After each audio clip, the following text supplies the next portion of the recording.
If I give you an apple and you give me an apple, we go away with one apple each. If I give you an idea and you give me an idea, we both go away with two ideas.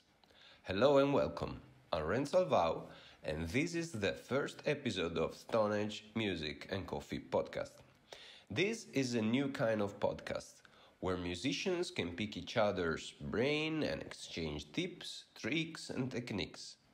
You will be able to hear audio coming directly from our computers and observe me and my guests compose and produce live.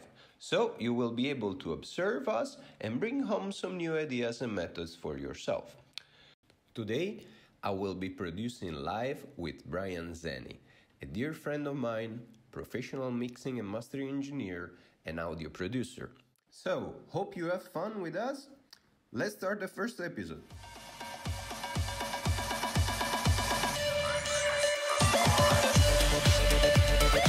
So let's see. This is the session. Tell me if you hear anything.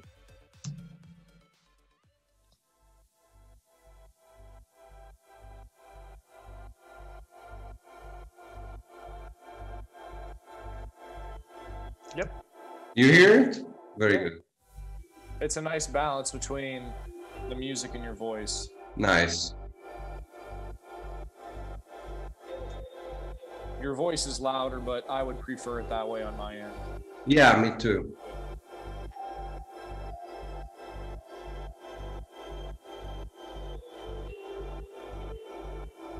I like the detuning.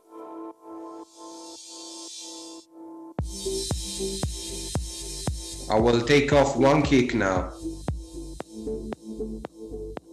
Oh, wow.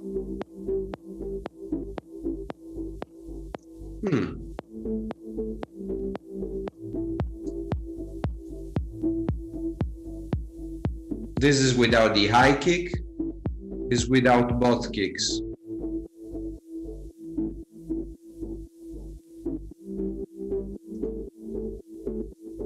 Very nice.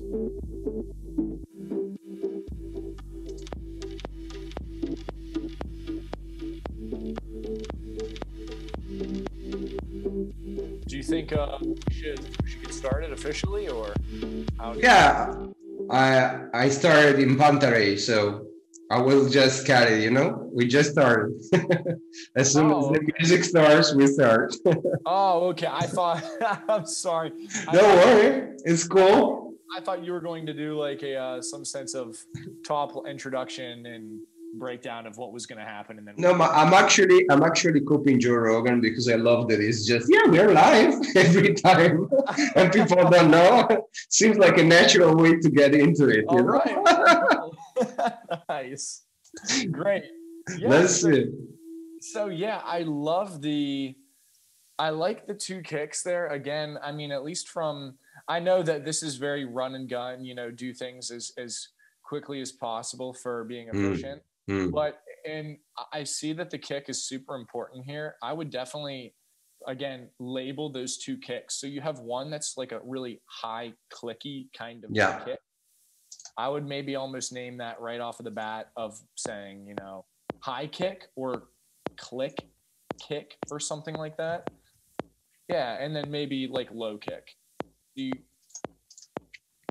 Organizational with stuff. Yeah, definitely. And that high kick doesn't even really feel like a kick to me. It feels more like just added flavor of layering that kick.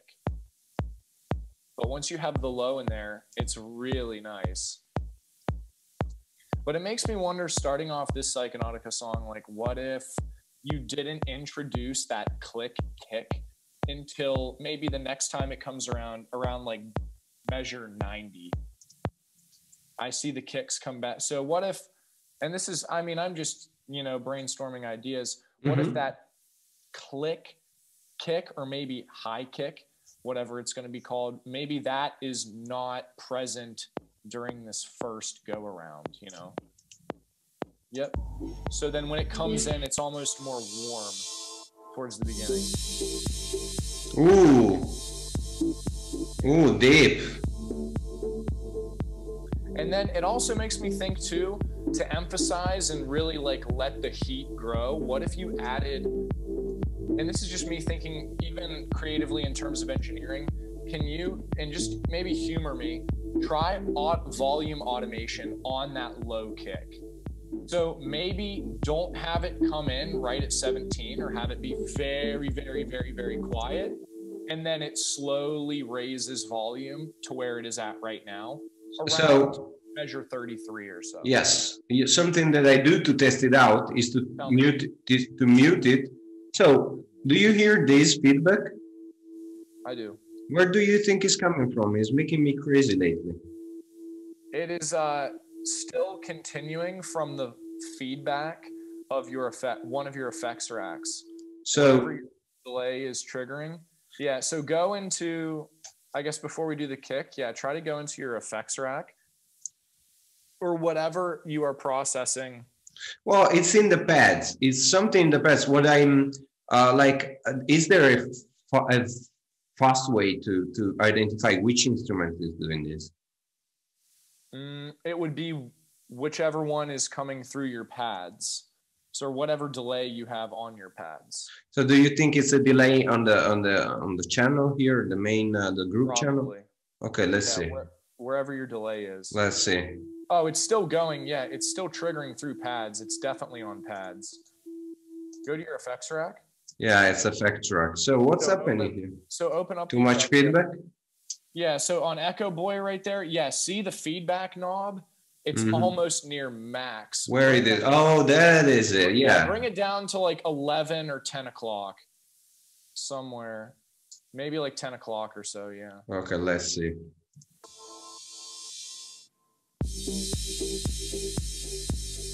So what I do here, oh, thank you, by the way, because I would have normally gone into the single instrument. Yeah, all's good. Okay, so what I do is to mute the kick because that's how it would start anyway, right? Without the kick, so I do the drop.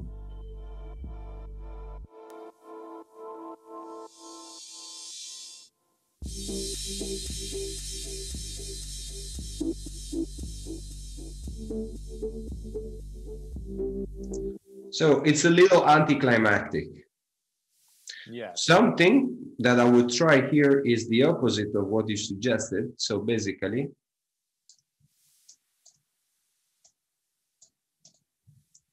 something like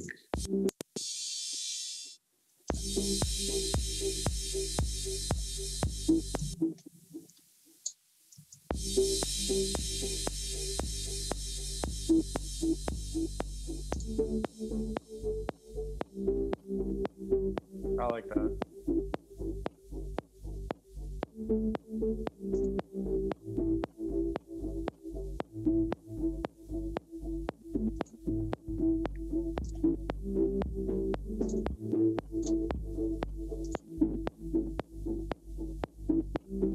Nice.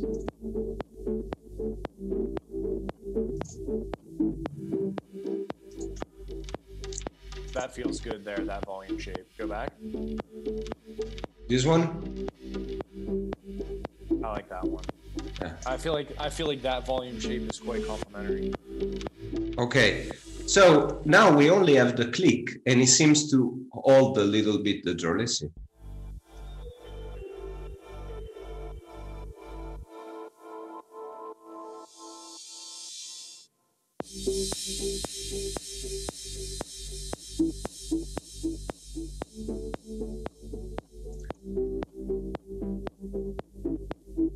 And I will wait and maybe introduce the lower kick after a while, you know.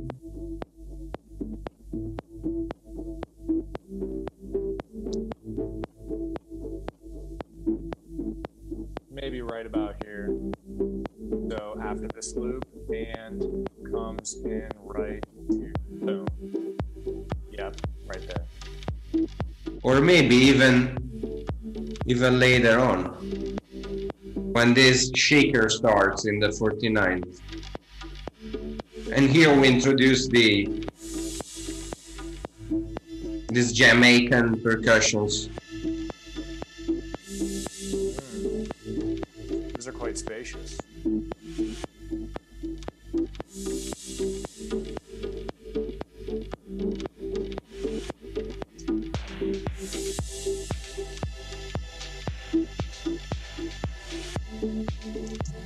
What do you think?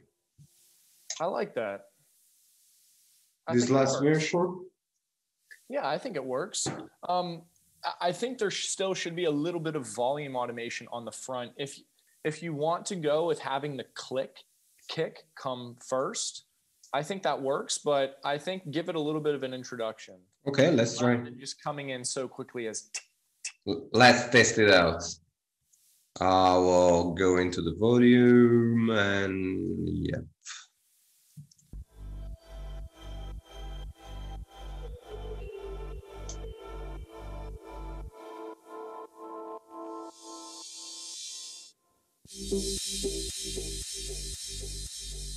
And I'll bring it up slowly.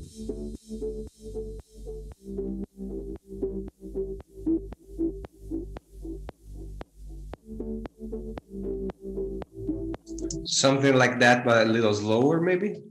Yeah, I think so. Okay.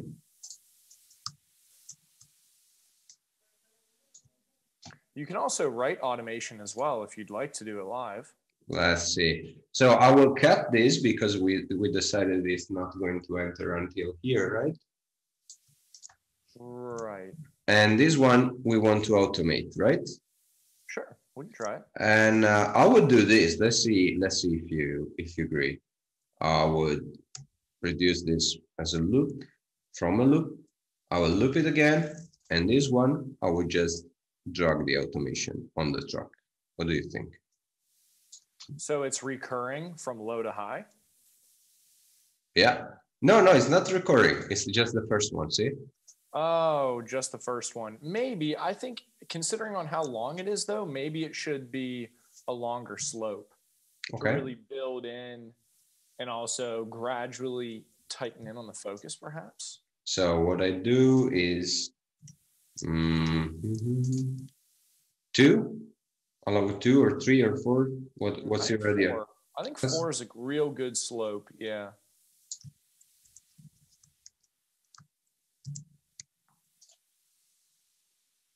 Beautiful.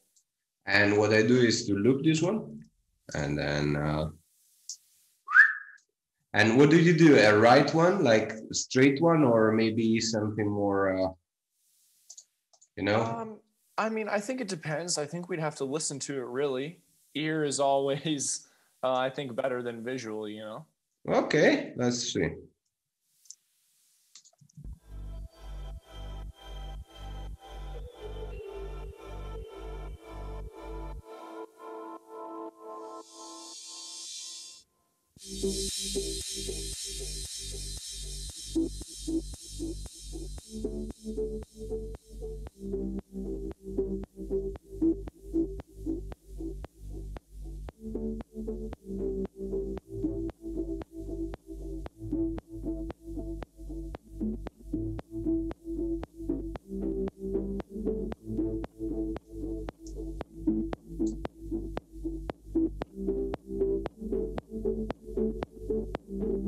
Now the percussions.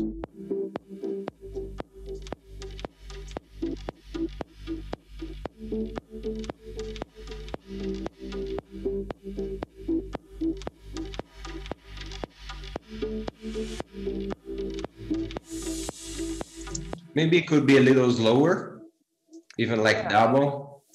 Yeah, I think so.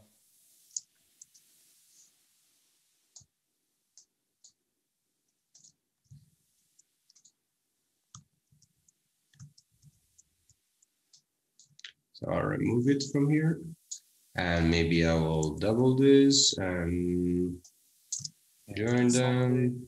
Very nice. Okay, so and yeah.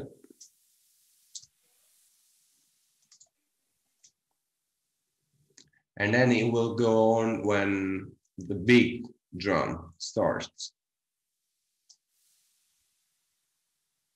All right. Great. Let's see.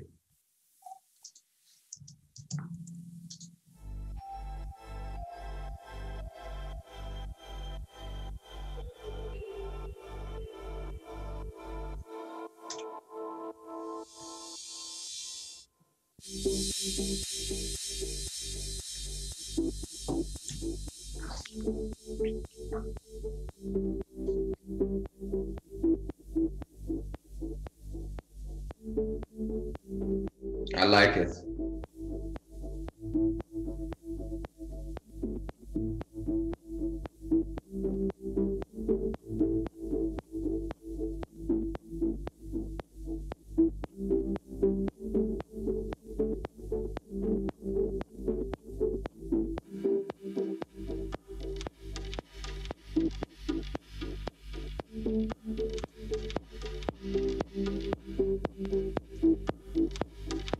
That feels a lot better.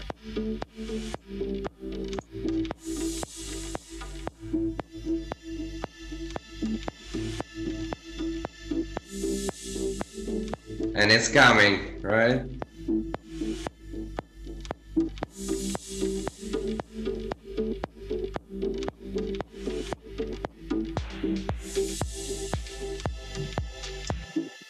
And now we need an introduction for that.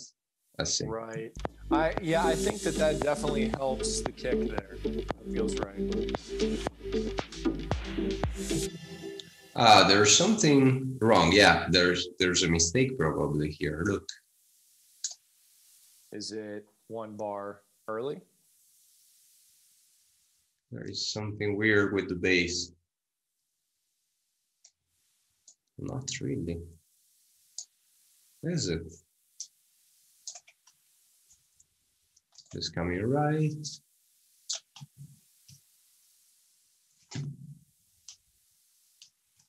You know, I don't know.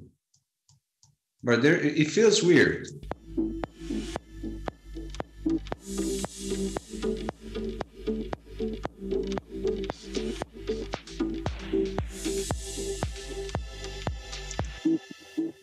Probably, you know, I will solve this with a kind of reverse crash, you know? Yeah, I think the bounce factor is there. The bounce feels really nice. Yeah? Let's see.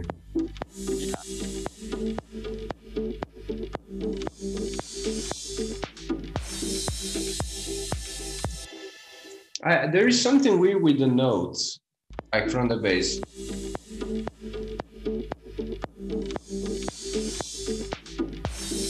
See? It's like they don't start at the same time. Solo out what you are feeling is problematic and take a Let's see. more refined listen.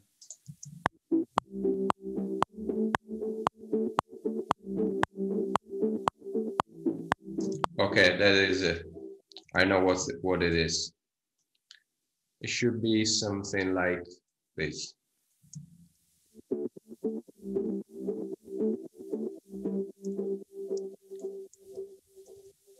Or maybe if I double this, it will work. Let's see.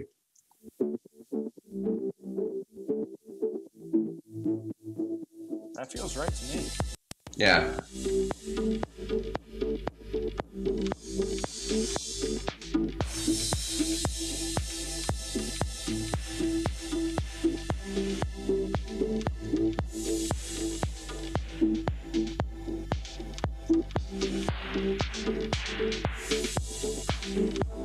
I really like those topper hi-hats.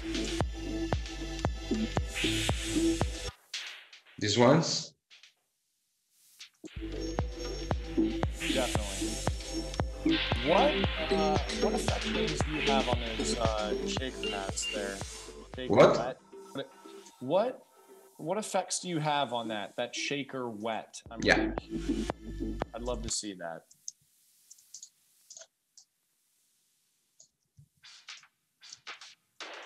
Yes. Let's see the. I don't know if what's you're hearing that you're liking is more in the drum chain, you know? I think maybe it's in the drums. Can you pull up just the I want to go ahead and look at these shakers individually. I have a small idea here.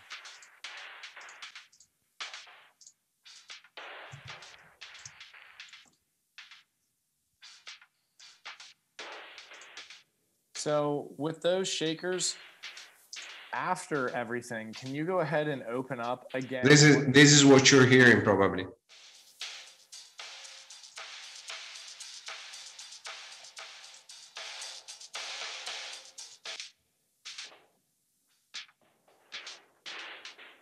Right?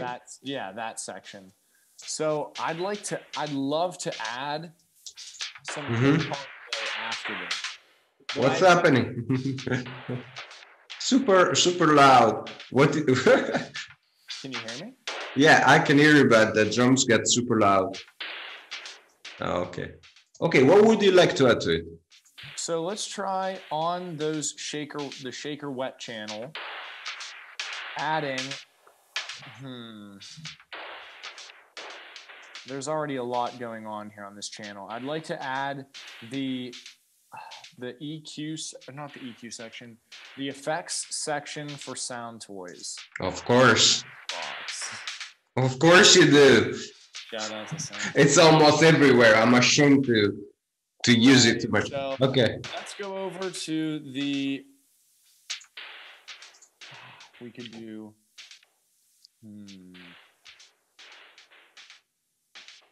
I think there's two things we can play with. I think we could play with either the Pan Man, or I think we could go through and bring up some ping pong delay action here. So I have some panning already. Look. No, it's not. All right. I forgot to put it. So I have a way that I can show you to add panning. Look, which is very fast.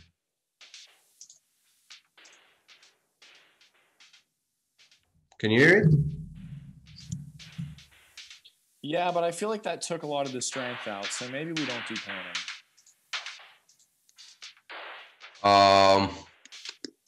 So let's go. I want to find which one is it? Not the micro shift. I believe it's not the Pan Man. This would be not phase, although that is crazy. maybe a little bit. Yeah, I think it's Echo Boy. It's the Echo Boy.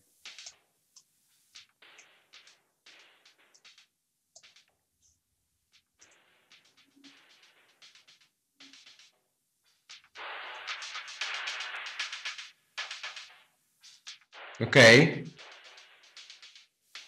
Yeah, so I'm trying to look for if this actually was the one.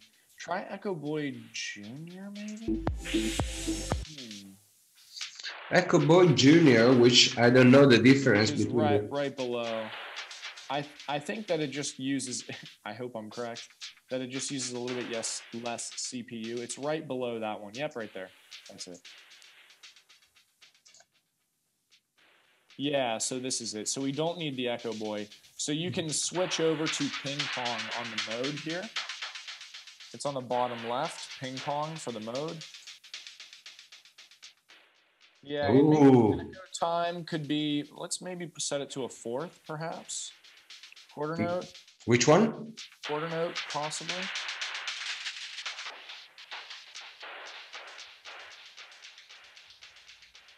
And then the feedback, a little bit less than what it's at right now. We don't really want a whole lot here. Yeah, so something sort of like this. And I'm almost curious to see what is the space section on here, considering we are trying to get a little spaced out. Oh, it deflects a little bit, like goes out of tune.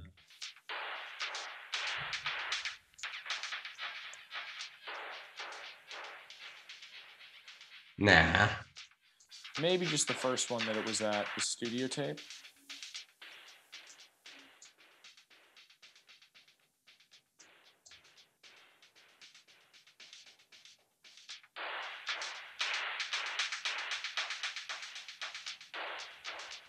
What do you think? I think it could work, but a little less is more. Maybe even bring the dry down some.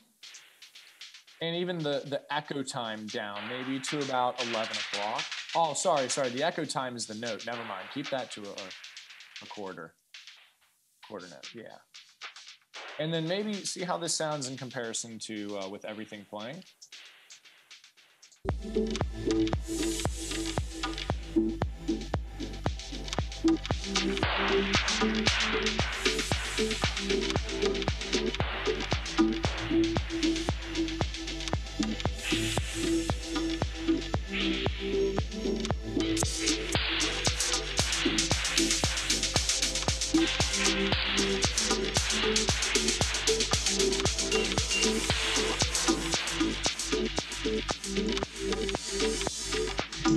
And now we can compare it without, in completely dry. I would almost say too, before, bring it even a little more dry as well. Just slightly, yeah, bring the mix down. Yeah, about right there. That's nice.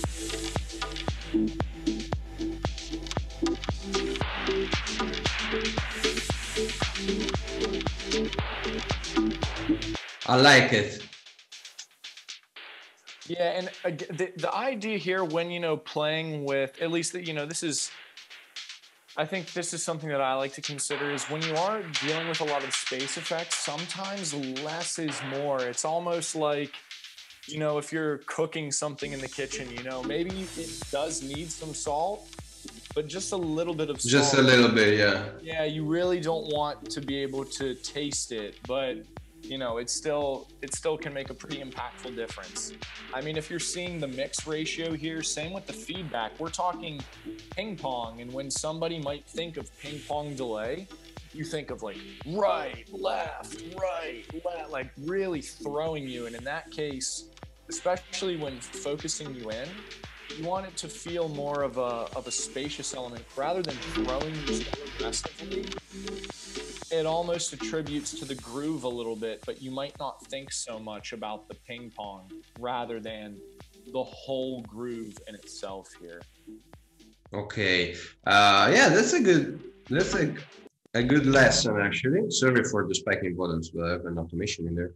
Yeah, it's a good thing. So putting a little bit of effects. Because when the summing of everything is together is too much, that's what you're suggesting.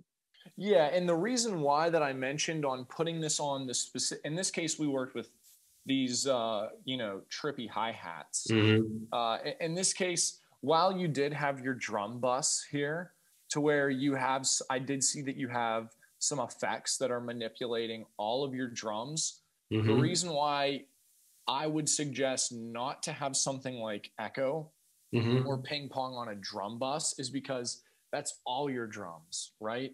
So in this case, I'd be most concerned about a kick drum. You don't want a kick drum going left, right, left, mm-hmm. left, right. Generally, you want a kick to cut always right down the middle. Mm-hmm. This is super important. But in the case of the hi-hats, you can be a little more free-spirited with it. And then it really enhances that overall groove that you have of the bass and some of the elements that you have here. Providing space, but not tripping you out too much. Just a little bit, as you can see. It's really subtle. Let's try to hear the difference between the two, shall we? So yeah. This is with it. Let's try without.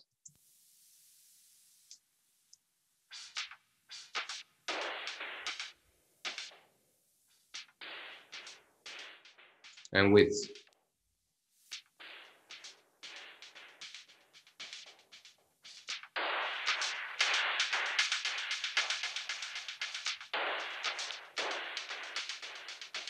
Another thing I'd like to do as well, let's get rid of some of the low frequencies that are affected here, because when that sound comes in, that's a little too much. So on your low cut there, let's loop this, and as it's looping, bring up that low cut knob, and let's cut out some of the low frequencies that are ping-ponging.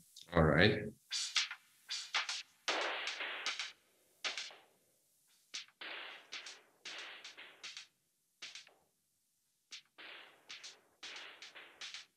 Yeah, that's a little bit better because you hear that one. Let's see the difference. It's a little too loud there, but if you cut some of those lows. This is annoying. Mm-hmm. The low.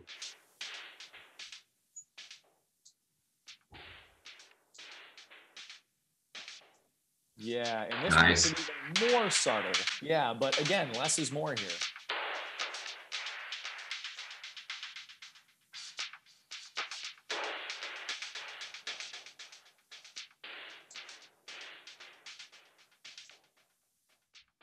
So without.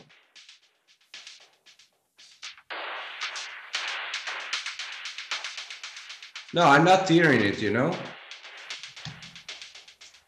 I'm not hearing the difference. Can you?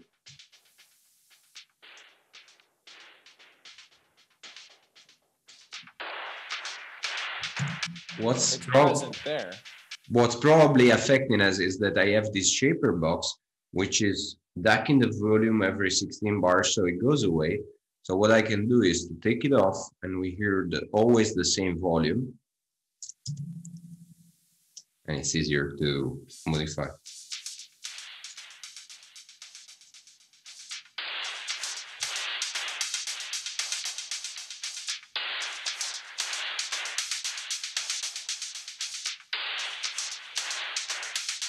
Right? Interesting. Try the high cut. Pull that one back. It's like it's not affecting it. Yeah, that's quite interesting.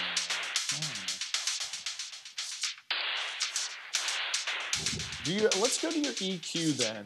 I'm almost wondering if let's cut this low section out of the EQ. So where is that playing?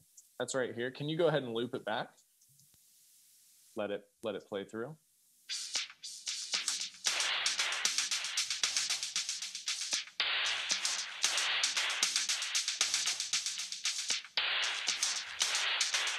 Yeah, so cut it maybe around.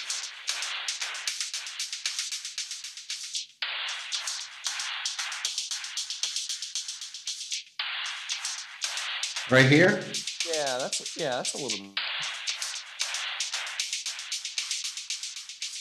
Something like this.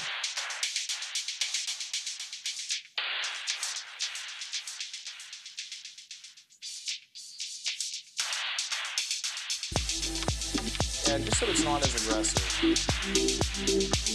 It almost sounds like a clap now rather than a lower splash.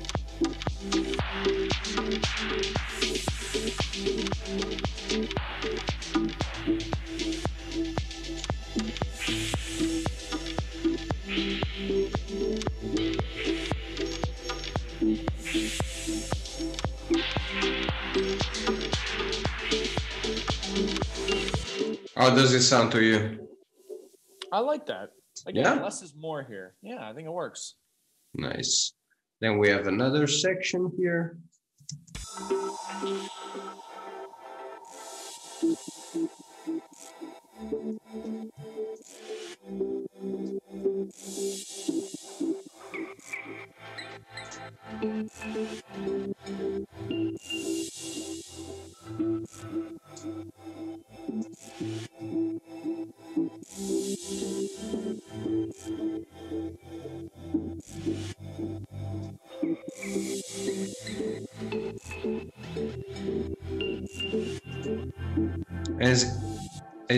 As you can hear, there is another bass here, which is entering. I like these little blips here. What are those little higher synth blips? Let me do something a second to see here, and we reveal something in the meanwhile. So this thing is, the main track is automated with the volume, which you normally do. You know, I do this because it's faster when I'm exporting. Every minute's count, and I just go for the volume, which is preset.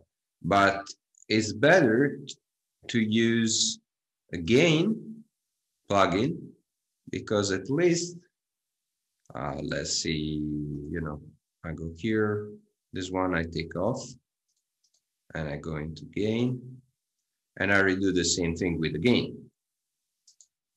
This way, when I'm talking to you, or when I want to change the main volume, it's not affecting the gain in any way. It won't reset all the time, you know? And it's very handy for all the tracks, because you can always leave this fader and use it, and it won't affect the gain.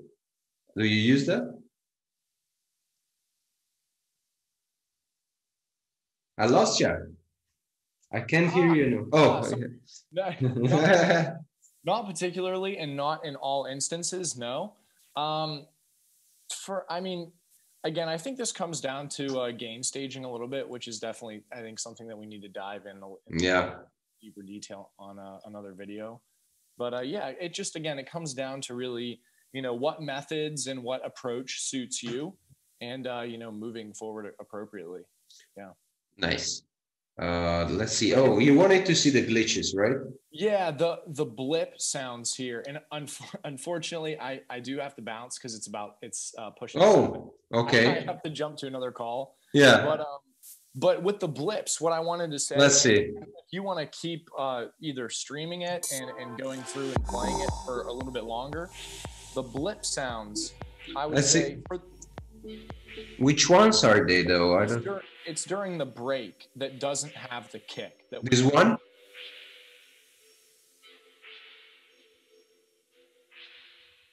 No, they're like little, like. No, that go to the left. Yeah, it wasn't during the kick. It was, yeah, right around here. Oh. They're little high blips.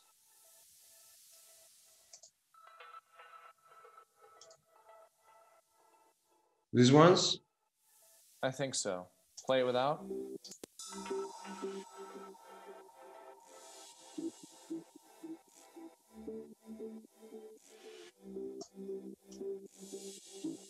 Keep going. No, they sound like birds. The beep, beep, beep, beep.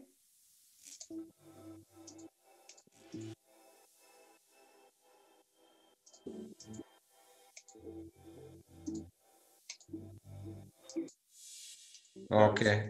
Okay. So with those, just get rid of the side chain on that. I'd like to hear those sing a little bit. They almost sound like birds, so maybe let them sing. Just take the side chaining off of them and maybe throw some reverb on. Yeah. Maybe, what do you think if I take off the sound chaining from everything here? Possibly. Because there is no kick. Maybe not the bass, but I think definitely those higher parts, let them sing and float a little bit for sure. But anyway, yeah, I do apologize, man. Okay, man. It was very fun. Yeah, that was great. Send me an update when you can. I'd love to hear this whenever it's just about finished and ready to go on the channel. That'll be awesome. Right, I will send you a preview. Yeah, absolutely. Thank you for being here. Yeah. Talk soon. Thank you so much, guys. All right, we'll do it again soon. See you soon. See you.